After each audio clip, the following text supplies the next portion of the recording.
So um, it is now 4 o'clock on a Wednesday. So this means that it's time for our weekly Got-IT talks. This week, it's my pleasure to welcome Carina Dantas of SHINE to Europe, of the ECHA Alliance, of, well, a number of organizations over time, Carina, which is, of course, one of the reasons why it's so interesting both to have you as one of the experts in this series of Got-IT talks.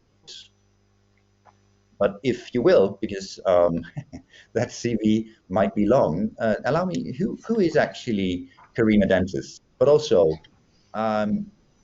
what's been your pathway into this particular field of working for in digital health? And just as a reminder to our audience, we're talking under the topic towards an age-friendly EU. I think maybe we should have had a parenthesis, Carina, because of course we're talking about the digital part of it, but there's other parts too, of course. Yeah, sure. Well, I at the moment I haven't still been unemployed, because if I had and I had to do a curriculum and present myself, it would be actually not very easy. So I fully acknowledge that, and I think that probably the main thing that has happened is that I started my professional life doing a law degree, which I thought was not for me. So then after I finished it, because I thought I should finish anyway, I started working on the social care area. And from here, which I can summarize in a bit, because maybe it also answers to your question, what happened was that things just came along as new challenges. And if I find them interesting, usually I tend to go for them. And this may have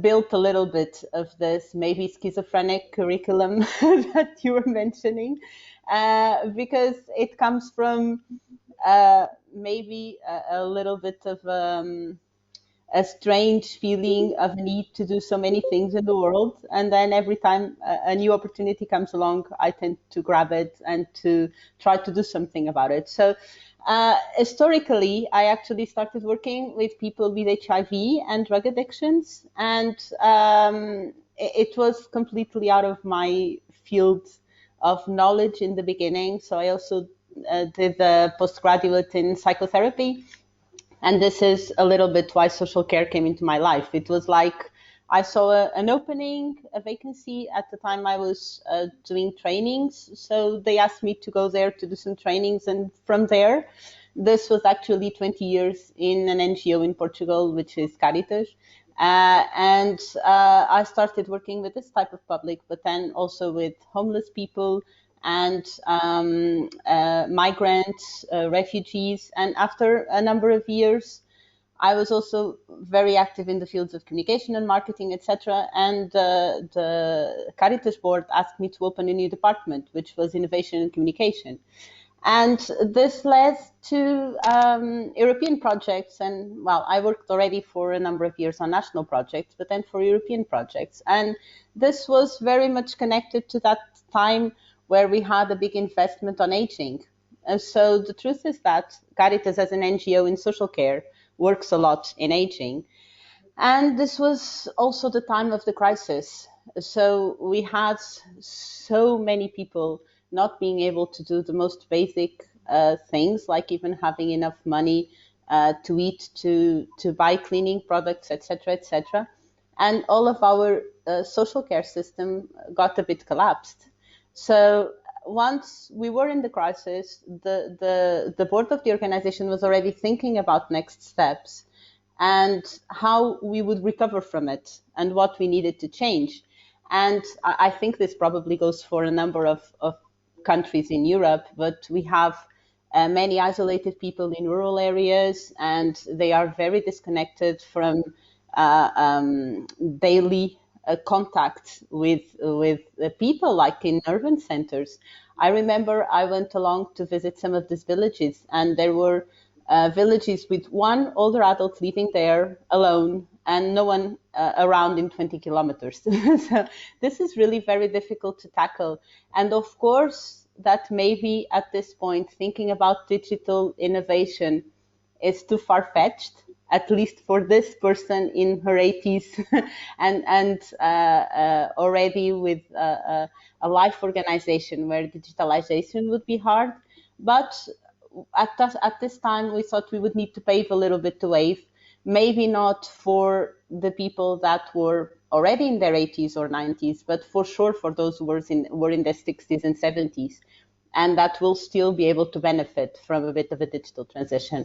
So after this, there were a number of years working with, mostly developers, digital developers, that, let's say 10 years ago, were starting to accept, a bit forced by funding agencies, that they needed to include end users in the process. So actually, my role started as end user advocate, let's say, for pilots. And at this stage, what they brought me were products that were already developed and that should be tested like in 2 or 3 weeks with users to see if they accept them. And then they can take the mark to the commission to say, okay, this is done. And I have to say that at this point, at least here in Coimbra, there were 2 or 3 people, mostly connected to digital, that had a broader vision than this, and also understood the need to start doing processes differently. And we were actually engaged in 1 or 2 big projects where end users were coming from the beginning in the process. So this was also education for me in terms of how to frame this. So during the first 2 or 3 years, I learned what a database was and what an API is and what we need to translate and how it sounds to people and what are sensors and etc. And at the same time, we did a lot of sessions with technical developers, explaining them why an API in Brazilian Portuguese won't work for a person with a certain age, what is presbyacusia, which is a condition in the ear that hinders some kind of sounds, what are the beliefs in terms of interaction that can actually work or not work in a specific interface. And so for a number of years, we were just trying to exchange a little bit of knowledge between different partners and trying to move forward. And this, of course, also brought the need to policy change in a lot of things and to try to advocate for a number of issues that we were seeing that were hindering digital innovation and that were really very important. And if I can add here something then, without talking too long in a row, at this time, one of the biggest issues that we saw was that even if we included users and even if everyone was talking, we still had a number of challenges that were not addressed at the policy level. And this is, for example, the question of the housing. We were working with a lot of older adults installing digital innovation, and the houses don't have conditions for this. For sure, not for robots, which was one of the projects, because they have a lot of stairs, they are very small, cluttered, etc. But even internet in some areas was still not good enough to do a number of services. And in some cases, the housing conditions were also not good enough to connect to the type of services that were foreseen and developed. So this also led to a thematic network on smart, healthy, age-friendly environments, which meant to connect health, social care, digital, and the built environments, and try to have policy and funding strategies that made all of these talk and connect from the beginning. And then, of course, this evolved to also a number of initiatives. And this is how, from one moment, you are working on one place and you start working on a number of different places, because all of these things need to be aligned and connected in order to work. And this, unfortunately, is still a bit far away from being in place. But if we want things to happen, we need to put them in place, because otherwise we spend 3 or 4 millions in a project, and after 3 years, it's over, and that's it. and honestly, I pay taxes, a lot of taxes, and I hope that my taxes are well used for the benefit of others and not to keep research in the shelf. So Well, I think this was a bit of an overview. I hope it was not too chaotic Well, as well. But sometimes, of course, in your case, I suppose it's definitely shows how well connected these issues are across different professions, across ages, Mhm. across disciplines and sectors. Um, in your particular question, of course, since it was part of what made you choose to be where you are, and that's that is definitely a long journey where you tried a lot. It's harder to find the things that you've missed so far, maybe, than the opposite. But Well, for sure, there are a um, lot still. For sure, for the next hmm, 20 years, I'm sure there are a lot still because new things appear to our life every day, I think. hmm, And then you see, oh, you're right, this is important. yeah, yeah. But do you also think maybe that in talking about the digital age-friendly EU, that it is actually a needed approach to work on multi fronts at the same time? I mean, can you? It's of course wonderful with if you have simple problems where you can have one, two, three step approach. You solve them one at a Mhm. time, and then you tie them up with a nice bow, and then you're done. But sometimes complex situation requires also complex approaches. Is this one of those cases where, even though it would be nice if it was simple, that we have to appreciate the complexity and also work in a complex and multi faceted approach? Mhm. Yeah, I think so for sure. Um, well, there's a lot of different aspects to answer to this, but let me start by one, which is one is you need to have a long-term plan and acknowledge that this plan will change because as you now define a long-term plan, in 6 months or 1 year, things will happen and you'll need to readjust. But you still need to have a vision.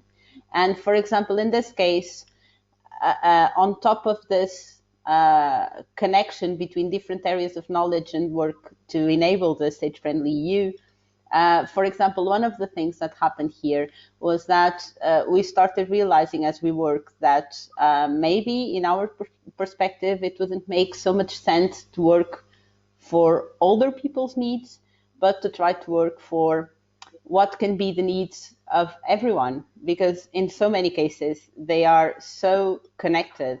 And if we can work on a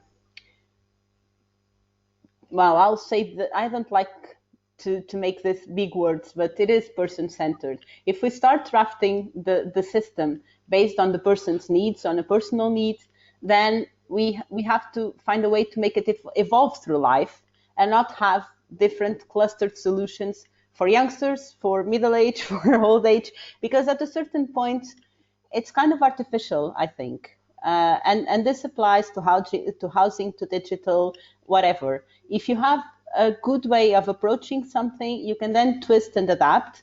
But the truth is that things should grow with you and not having to jump from solutions while you grow, which I think is different. So, for example, this was a different, let's say it's not a change, it's a bit of an evolution, but this was a change in our speech in terms of age friendliness. And we changed it a little bit to inclusiveness instead of age friendliness, because the idea would be that your environment as a whole can adapt and grow with you. And instead of asking you to adapt to the environment, it should be your surroundings that should adapt to you. And this can include built environments, digital solutions, public services, health and care, whatever you name it. If you start from this concept and build from here, then it's different than just propose scattered things to people. So, Mm, for example, mm. at the end, you say Yeah. the initial plan is the same, but the long term plan has now a bit of a different twitch, you know? Mm, yeah. But is it also then you mentioned policy before as Mm. one of the elements that one should consider, but thinking of the approach of the age-friendly EU, is it slightly wrong, maybe? I mean, is it actually a challenge that it has to be a person-friendly EU, that the adaptability is across all the ages, and it's a sort of a little bit of a fallacy to work towards an age-friendly EU, because surely it should just be inclusive of the diversity that we've got, age just simply being one of them. Yeah.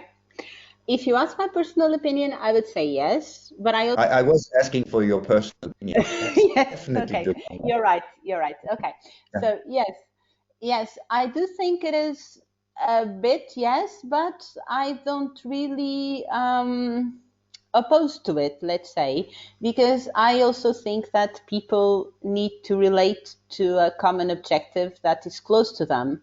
And when you propose an age-friendly EU, you will have a number of organizations, people, caregivers, etc., that relate to this. So I do think that it's possible that you have a concerted vision, that you understand how it should be built, but then you can feed it in pieces so that people can connect and empathize. So as I say, yes, in terms of policy, I hope that we can build things as a whole and not one for age, one for migration, one for etc. But at the same time, I acknowledge that people need to empathize with this specific causes. So I think it's okay to keep it, you know. Well, yes, okay. But in the age that we're the age that we're in, we've seen both from a demographic point of view that yes, indeed, that we have a need for age-friendly solutions, because there's a lot of people that are, I suppose, luckily aging. It's really a positive sign, isn't it?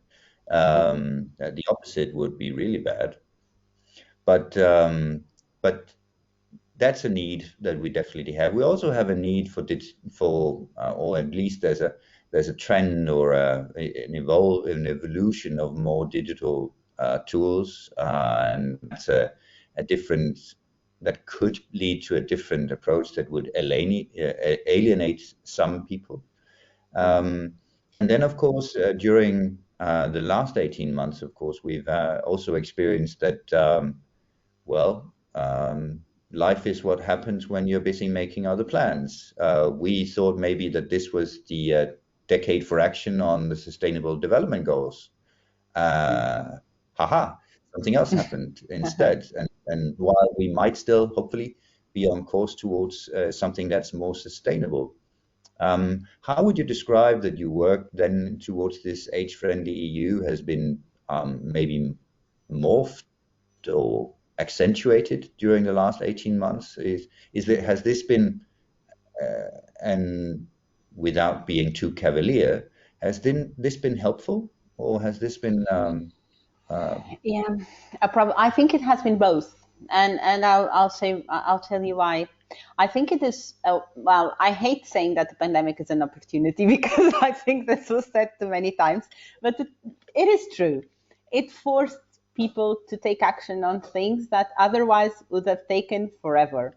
Today, I was in a conference before this with Professor Mark Lawler from the European Cancer Organization, and he was saying that everyone says it's not possible to do daily statistics of cancer, but it is possible of doing daily statistics for COVID-19. So maybe maybe it is possible to do other things.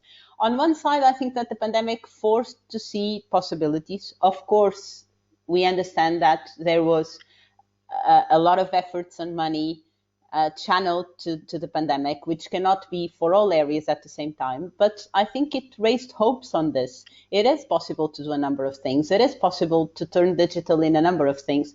We don't need to travel anymore 3 times a month to do a conference, because now we can do it online. So these are the good things, I think. And some of them are good. Maybe traveling once a month, but not 3 times a month is good. But on the other side, it also it forced a little bit innovation. And forcing innovation has a lot of dangers, and we also need to acknowledge these. For example, I was very happy because now for me, it's very comfortable to send an email to my GP and receive the prescriptions by email, and to not need to go in person if I don't want to. I still have this possibility, but I can also do a lot of things online. Wonderful. But the truth is that for a lot of people that are not tech savvy, that are not digitally connected for so many reasons, the truth is that the whole of the pandemic forced them to go online without access, equipment, literacy, training, even not only digital literacy, but a lot of other things where they are not educated enough because they thought they didn't have to. And in health, for example, this is really big, because I know a lot of people that don't have any idea that paracetamol or ibuprofen are different. They both think they are for headaches, and one is for anti-inflammatory and the other is a painkiller. But this is basic. This is something basic. But they don't need to know, because usually the doctor tells them what to do. And now we are talking about expecting people to manage somehow their own health in so many ways for which they have no possibility of having sufficient knowledge in so little time. This is one of the dangers, is that when we force things, we will have a lot of issues happening, either this or so many others. And loneliness also comes here, which is because we don't see each other face to face that much. Maybe we don't understand the difficulties that so many people have on this digital age, and it will be easier to miss it. And this is something we need to acknowledge for sure. Yeah. Would you say then, though, you mentioned before that some of these things that happen were things that would have taken forever otherwise. But would they have happened still? I mean, are we just seeing something that would have taken 10 years to happen or so in a very shorter time frame? Would we have seen these challenges over time anyway, but at a snail pace, or is this a transformation per se, or is this just evolution happening quicker than we normally see it? Quicker, yeah. Probably there's a lot of things we wouldn't have addressed neither. You're right. I think that probably we would have more time for people to shout, for people to complain. And now a lot of them are just overwhelmed. And sometimes when you are overwhelmed, you don't really prioritize your difficulties. But yes, in a way, I think this was evolution, and we need to at least prioritize the main challenges that we have here and try to address them quickly, because otherwise there's a lot of people being left behind, and this is the real issue. So we should look at this. Yeah. Well, yeah, and I guess sometimes the value of acceleration can also be that you recognize stuff that you would otherwise just simply grow accustomed to without seeing the damages.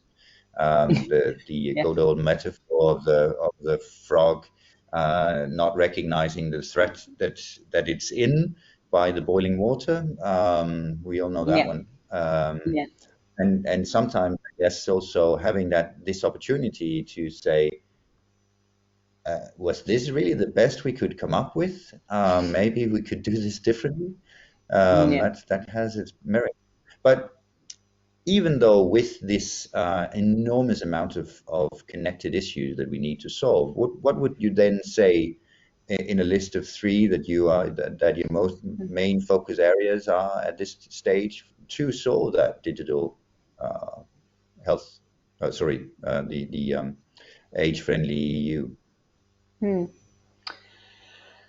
Well, let's see if I can somehow put a frame on the three.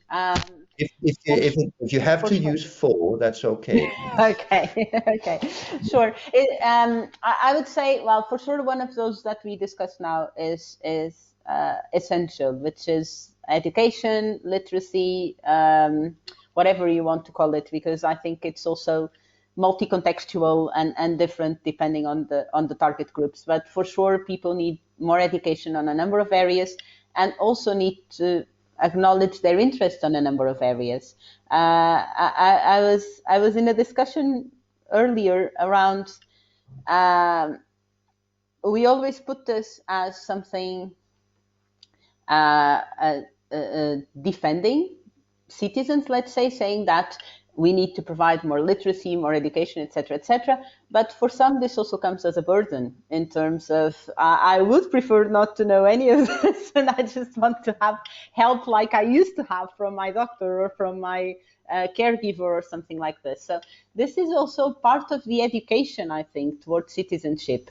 We also need to frame this a bit differently and try to understand how far it is fair to have support, and how far do we really need to know more to be part of our society. So this would go maybe to the basis of this education scenario, where I think that we don't need to just provide information to people. We need to think a little bit altogether of how much is it fair to ask people to do themselves, this empowerment thing that sometimes is a poisonous present as well, and how much is it expected for people to participate more, and how does this all come together to make a better society out of this. So all of this very multi-complex thing of education, training, information, citizenship, democratic participation, whatever we want to call it, is for sure a priority.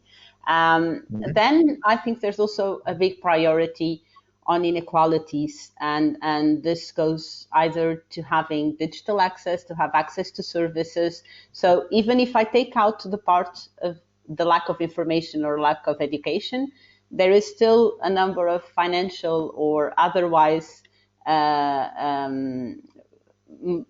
reasons of exclusion that are not making it equal to all of us to have access to different services. And this is something that I have to say I haven't seen that much clarified in our policy priorities. I mean, you have a number of wonderful strategies, but then, for example, if you look at recovery plans, at least from Portugal, and I can say this for sure, because I read it, I don't really think it will tackle that much inequalities, and I was hoping for more than this. It is always easy to put this as this big logos, you will tackle gender equality, access for all, blah, blah. But then at the end, when you see the actual funding lines, you understand that it will be, again, those that are more privileged to take advantage of all of the things that are being implemented. First, all of the digital infrastructure, but also the rest. So I think we need to be more pragmatic about this part. It's not at all enough to just discuss it. We actually need to find ways to provide sufficient income, sufficient access to people so that they can participate. Otherwise, we are just biasing it. And then at the third point, I would say, and maybe now going for a higher policy level, there is still so much lack of coordination in efforts between private and public investment, even priorities, the way that services are provided. It doesn't, well, of course, at least in Europe, and I will just keep it at that level, at EU level, we have so many different systems and so many different countries and cultures. Of course, this is more than good, but we need to find some common processes inside the countries, but somehow also outside, because we are now communicating so much more, that investments and priorities can be coherent, because otherwise you get ending up with a lot of big, huge differences between regions, between countries, even inside the society. It's very difficult for people to understand where they can go, where they should go, who can provide a good service. And in terms of health and care, this system transparency, I think, is very, very important for an age-friendly EU. You need to make you need to make it very simple for people to access public services, private services, to understand who can support them. And I don't think this is that clear. We have, again, a lot of push for private investment, for good public services, etc. But then when we try to navigate through it, it's very, very confusing.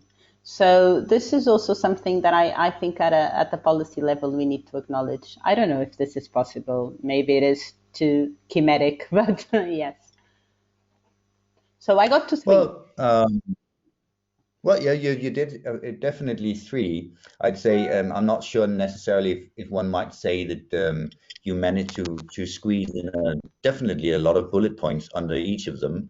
But actually that's fair. You make the rules as much as I do in this little game.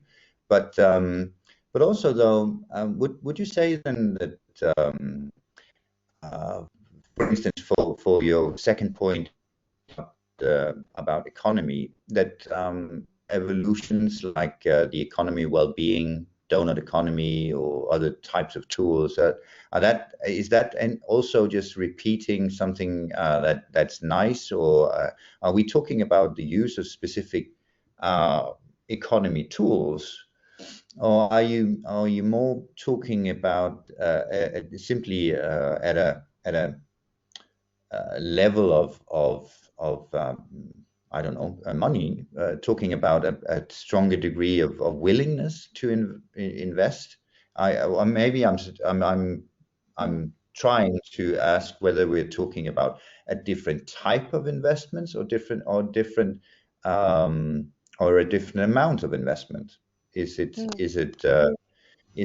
there enough going this way, or is it simply would it matter if we invested more if we are still investing it in the wrong way?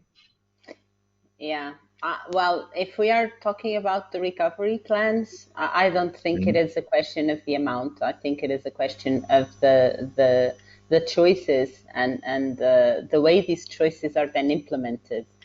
I have seen. Well, I know it's always difficult to work through, for example, this kind of very huge investment plans and try to find the right priorities and the right way to put them into place.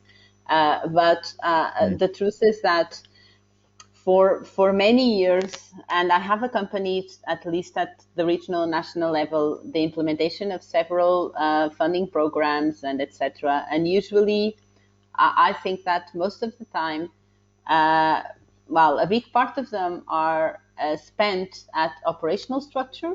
So we take the funding to pay the people that are implementing the funding program, and then we create a lot of structures for this. And after this, we do, again, a number of studies. We have so many studies. Everyone has a lot of studies. I find it very dazzling. Maybe I'm a very simple person, but I find it dazzling that we always need to do so many studies before understanding the priorities. And so often we forget the studies that came from the previous part. So, and then after this, when we go to invest, we have spent half of it, and then we say, oh my God, we need to spend the next half, and we need to make it show for something, because otherwise people will notice. And when we get to this part, we try to find intermediaries usually to do this. And for example, again, as I say, I'm thinking about some funding programs here. You say, okay, we will ask some organizations what are the priorities in investment, and then we'll make a list, and then we'll open a contest, but we already know that is called we'll go for this investment, and it will mainly be to do what the government could not do with the usual tax money. So it will be for useful things, yes, but that should be the baseline things, like re-equipping hospitals, creating new wings, bringing technology, or settling some infrastructure, etc. And then you end up the funding program with what you should have had without the funding program, and not much more of really solid. This is, I think that if you look at something like this after it ended, it's always a bit depressing. And again, the people who receive the lowest pensions and have the biggest difficulties in having enough dignity in their lives in terms of income and basic conditions are again at the same place, and you haven't solved this in any way. Now it seems better. Yeah. Well, it's the digital revolution, also. Oh yes, indeed. Um, but yes, and that is also one of the reasons why there's still some merit to physical meetings. You can learn much more from them than you can ever imagine. But It's true. another key point, though, from that. If you sort of choose to invest in the wrong way, as you just described, you won't get the result that you need. I mean, a basic analysis of poverty could be that people are poor because they don't have money. What if we gave them some money? And that's essentially the point about the universal basic income. Uh, let's give them some. That would solve the problem. But it's also an approach that could be wrong here, that we think of terms of plans, we think of terms of huge strategy, we think of terms of support mechanisms and so on, while failing maybe to include the basic uses. So while this is, of course, the Got-IT talks, thinking of digital development and uh, evolution or construction of good solutions, is it also maybe that that basic element of, if we include the users, we do have a chance of solving our problems, and if we keep having studies and frameworks and support programs and so on, we will probably end up reproducing ourselves only and be stuck in the same scenario indefinitely, maybe. Um, so, Yeah. I guess is the co-creative part, which you also mentioned initially, is that well, panacea is probably too strong a word, but is it part of the real solution here? That if we stop thinking so much and talk to the people about what they need, we would have a far better chance of actually doing good. Yeah, I actually think, well, I cannot get too philosophical, I think, because then we would lose the conversation. But it is the whole framework of it that actually disturbs me, which is we should not talk to people. We should be discussing society together. I don't know if I can resonate with the difference, which is Mhm. we always have a bit of this top-down approach in terms of, oh, I have something in my sleeve towards improving, and I want to discuss this with you to see what you think. While if you ask me for the perfect vision, we should have community discussions every week, trying to understand what we need to do, and of course, I know this is the vision. This actually was the way it works centuries ago in every small community. You had Mm. community meetings and you decided where to invest, what to do, and what people needed. And somehow we lost this, I think partly because of all of the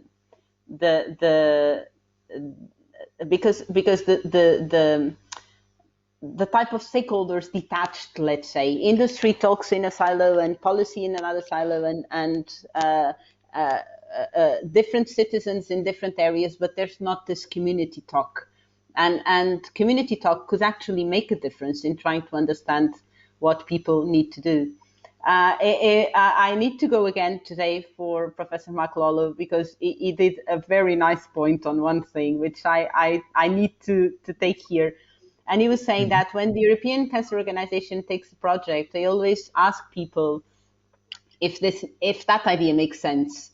And the bottom line was that very often they say, this is what you think we need, but this is not what Mm. we need.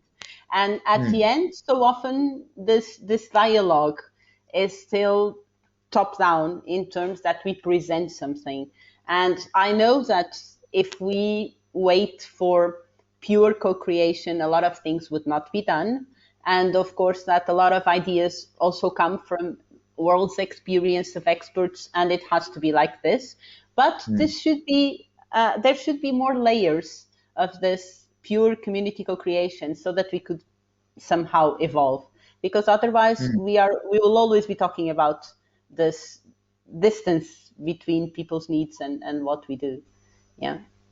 Yeah, I do remember from time to time people talking about the challenges of actually implementing all the good ideas that we came up with, and constantly wanting to figure out why it won't work. And sometimes asking some of the users could be just saying could be a good idea.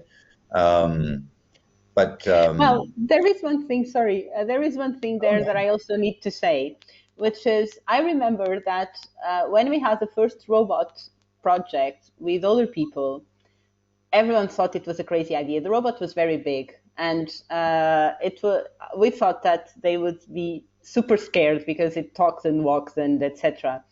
And one of the things one of them told me, because they actually liked it a lot, at least the overall thing. One of the things they told one of the ladies told me was that it was interesting because some of the things that the robot was capable of doing, she wouldn't have never thought of it.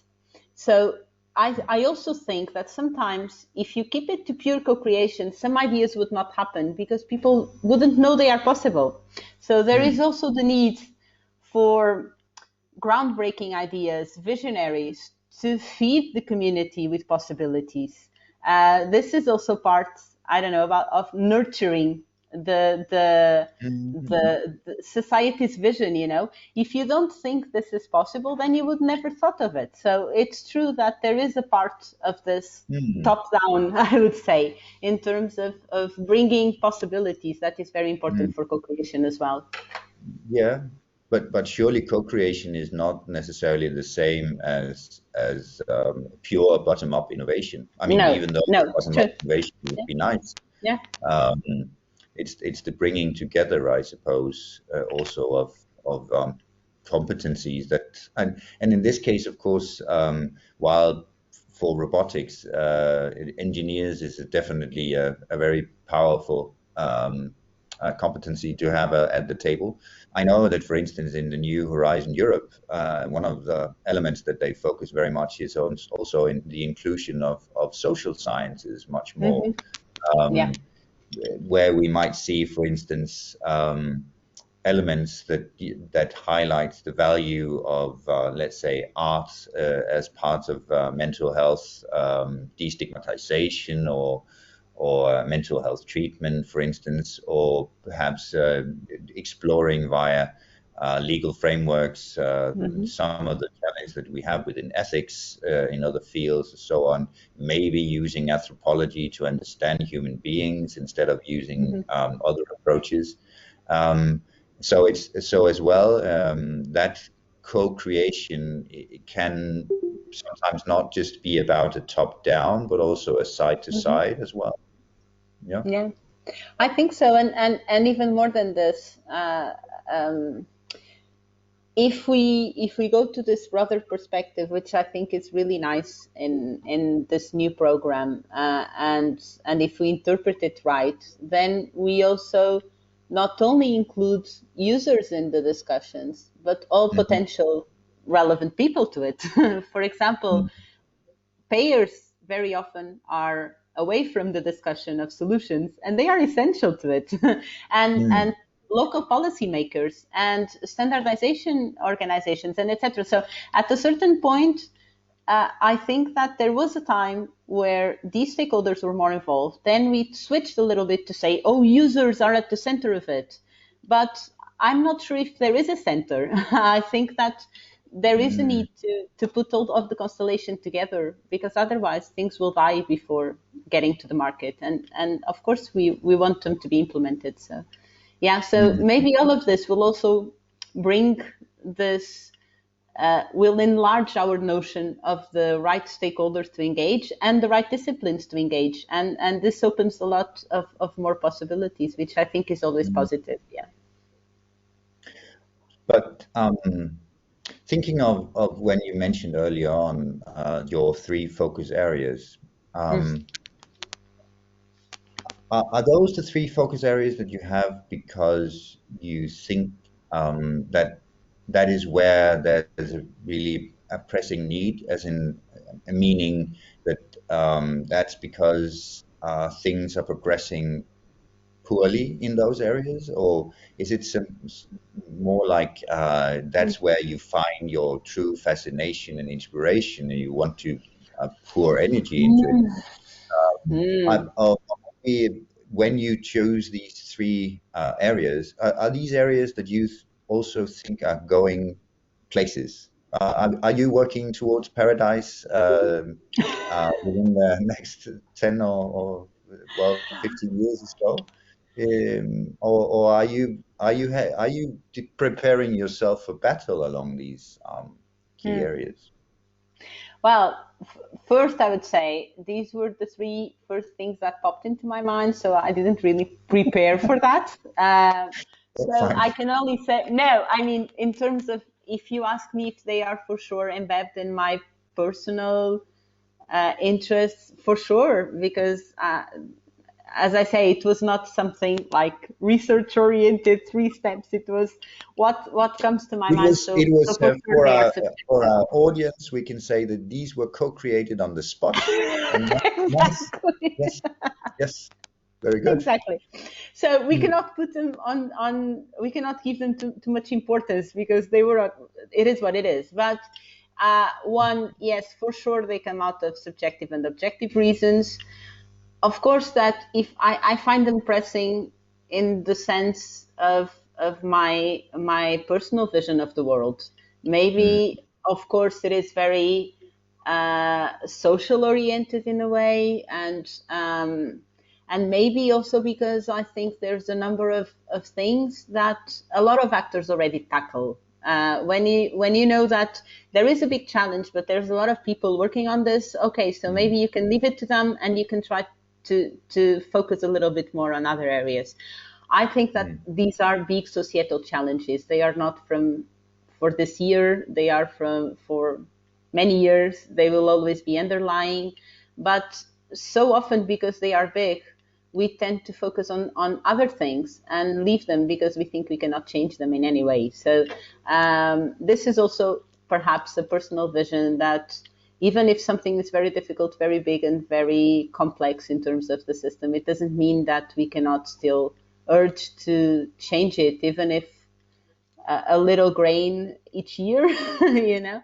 mm. So yeah, so I would say that for sure, I think that they are big uh, challenges in the society, and some of them we actually need to work on them progressively, because Mm. otherwise we are always discussing smaller things, but we won't go further if we don't solve the underlying issues.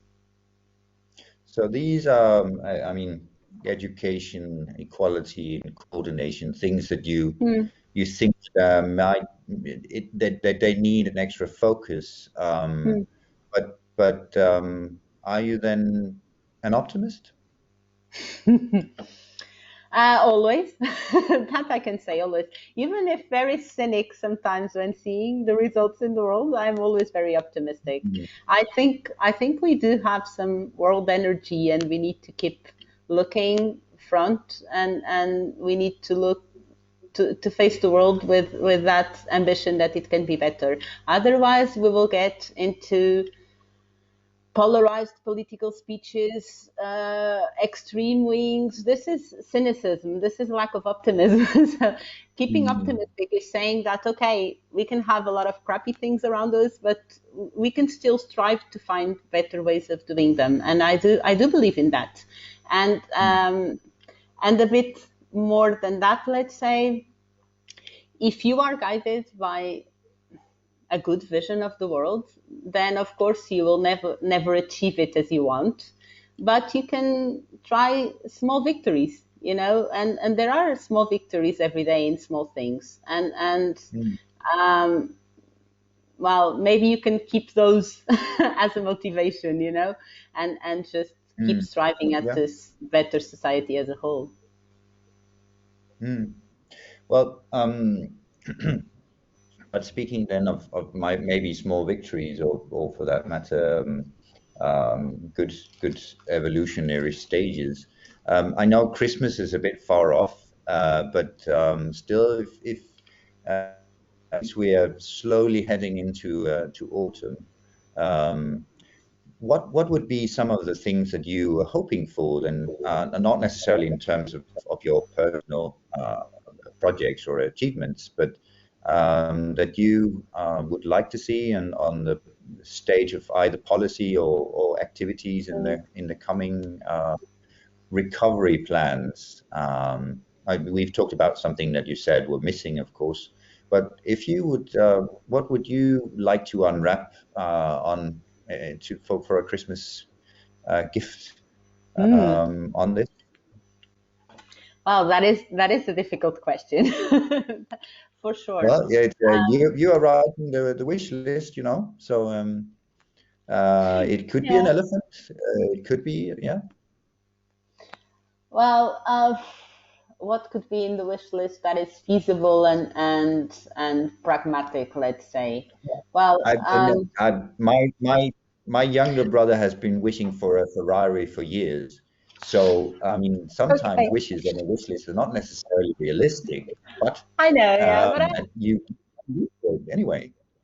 but my 3 point list was very, very visionary, very, very difficult to reach. So I would like to try something pragmatic. I don't know, at least to be able to consider this.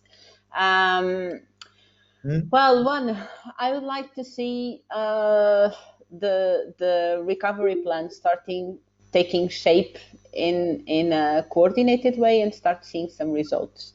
I would like to see us Mhm. getting out of the pandemic this year. Of course, we won't, but in some way, and be able to start understanding what will be the new reality, how much we will take out of this last period, and what did we learn to do better. So, for example, trying to understand how much of the face-to-face services, and now going for an age-friendly EU, for example, how much of the face-to-face services can we recover? How much will we still try to tackle in other Mhm. ways? What will be the new configuration in a sense? Because I think that we are in a bit of a limbo now where we don't have a pandemic like we had anymore, but we still haven't recovered uh, the usual traditional way of life. So what will be this new reality, and how will we address it?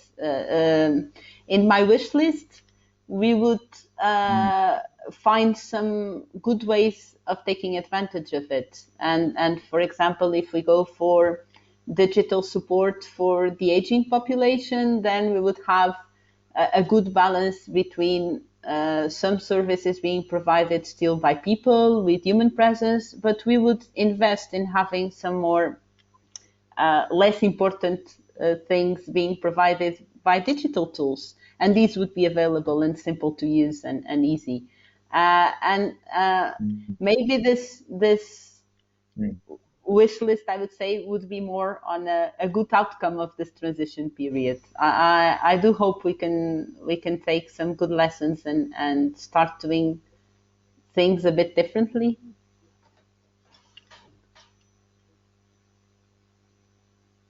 I think I lost you, Lars.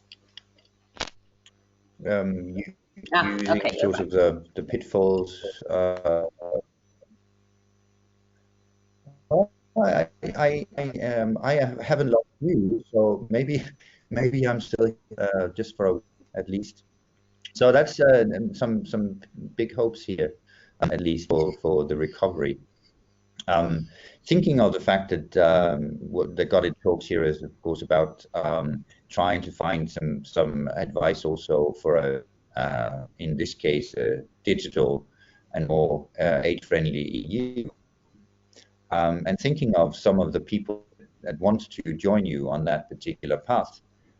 What would be some of the maybe one, two key advice that you would like to give to either digital developers, especially, in that journey? How can they best really join you in those either either in building your wish list or the presence or by focus areas? What is the key advice that you would like to give to digital developers to help create that age friendly you?